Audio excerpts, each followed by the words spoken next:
Today we're going to talk about some Botox. Botox is the most common procedure done for cosmetic surgery.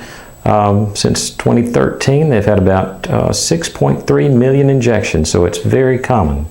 Botulinum toxin has been around since about 1977, and it is something that knocks a muscle out, but it lets it come back. So it's a temporary effect that paralyzes the muscles that create a frown. So if we look at what muscles are affected that pull down and create lines that people don't like the crow's feet or the frown lines in the middle, we begin to see that if we knock those muscles out, we can get an elevation by some extra muscles that do not pull down.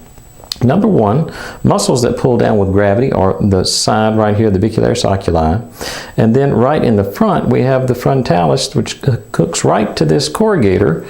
And if we knock these out, we get this whole frontalis that picks up and gets a lot larger and a lot more elevated, raising the brow. We can also hunt down other muscles that are pulling down, say the depressor anguli oris, and if we knock one part of him out, it lets the mouth come back up. So on Miss Gwen today, we're going to hit the sides and knock the sides of the muscle out to allow that frontalis to come up a little better.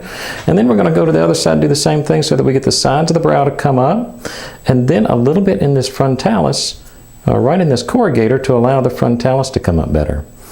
So on injection, lean back just a little bit for me, Gwen. We do about 12 on each side.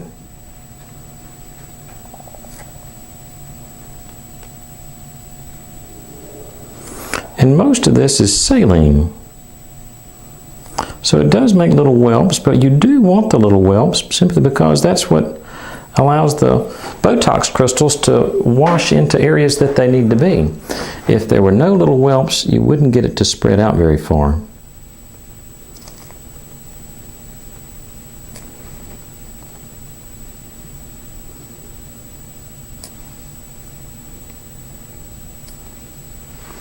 And this is what it's supposed to look like. That's a full lateral injection.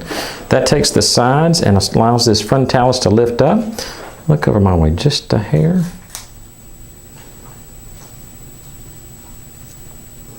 The frontalis and the corrugators just below the frontalis.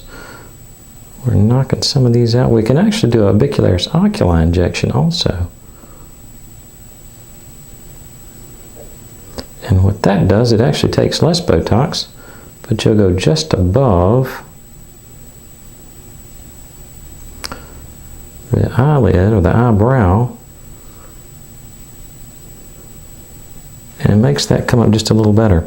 Now on the bottom part, we're going to do a little bit on these depressor anguli oris areas, and if we hit these, it allows this big zygomatic to pull up even further. So we find these at the bottom and just hit just a little bit of these just in the inside. Over just a little bit, Gwen. 1, 2, and 3. And that's it. That is a full Botox injection for corrugator and for lateral. 4x4. And this will take a full 10 days for everything to take effect. You'll see some of the effect after about 5 days, but most people take a full 10 days. And it's typically 2 weeks before the full effect is readily apparent, at which point it gives us about 3 months of a full brow lift effect. There are a few other options there. The Dysport is another good one. It gives a smooth look. And then there's Xeomin, which is an ultrafiltrated one, and of course MyoBlock. But with a good 40-year track history, these are very safe and effective, and it certainly have a good track record.